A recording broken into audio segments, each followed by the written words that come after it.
Vote चोरी पर राहुल गांधी के खुलासे ने देश की सियासत में हड़कंप मचा दिया है। समूचा विपक्ष चुनाव आयोग के खिलाफ एकजुट हो गया है।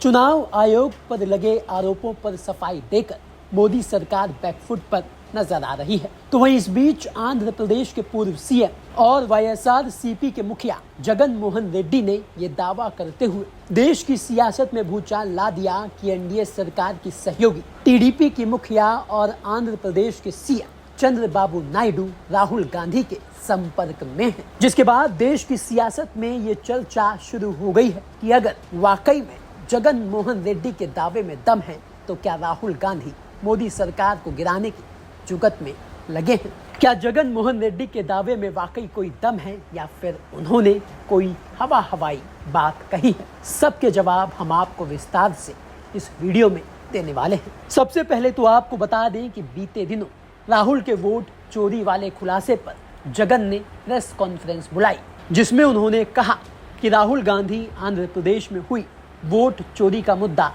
क्यों नहीं उठा रहे हैं। अपने खुलासे में उन्होंने आंध्र प्रदेश में हुई वोट चोरी का जिक्र क्यों नहीं किया।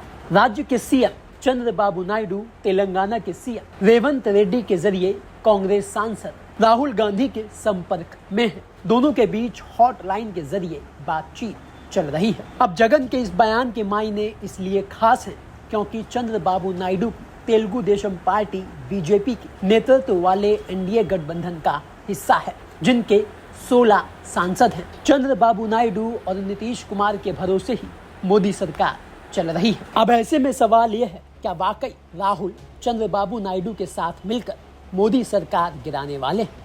चलिए इस बयान के बाद सभी कड़ियों को जोड़ते हैं। दरअसल जगन के इस बयान के बाद रेवंत रेड्डी ने चंद्रबाबू नायडू की तारीफ कर दी।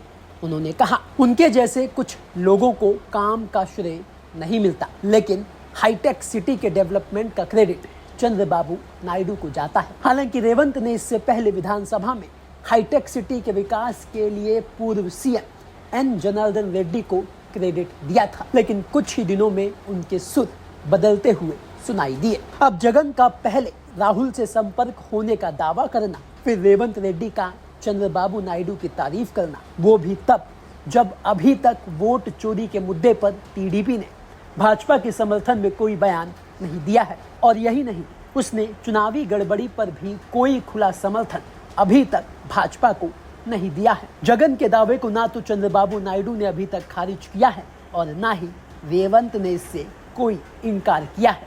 और हाँ, रेवंत कांग्रेस में आने से पहले नायडू की ही पार्टी में थे। तो अब इन सारी कड़ियों को जोड़ दें तो जगन के दावे में दम लगता है, और अगर वाकई में दम है तो फिर मोदी सरकार का गिरना तय है, क्योंकि इस सरकार में बीजेपी के कुल 240 सांसद हैं।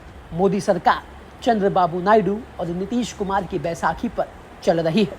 चंद्रबाबू नायडू के पास 16 सांसद हैं, तो वहीं नीतीश के पास 12 सांसद हैं। तो ऐसे में अगर सियासी बाजी पलटी तो नायडू के बाद नीतीश भी पलट सकते हैं। पलटने में तो नीतीश वैसे भी माहिर हैं। अगर ऐसा हुआ तो मोदी सरकार गिरना तय है, राहुल का पीएम बनना तय है। वैसे आपको क्या लगता है, जगन के दावे में कितना दम है भी या नहीं? अपनी राय हमें कमेंट करके जरूर बताइएगा।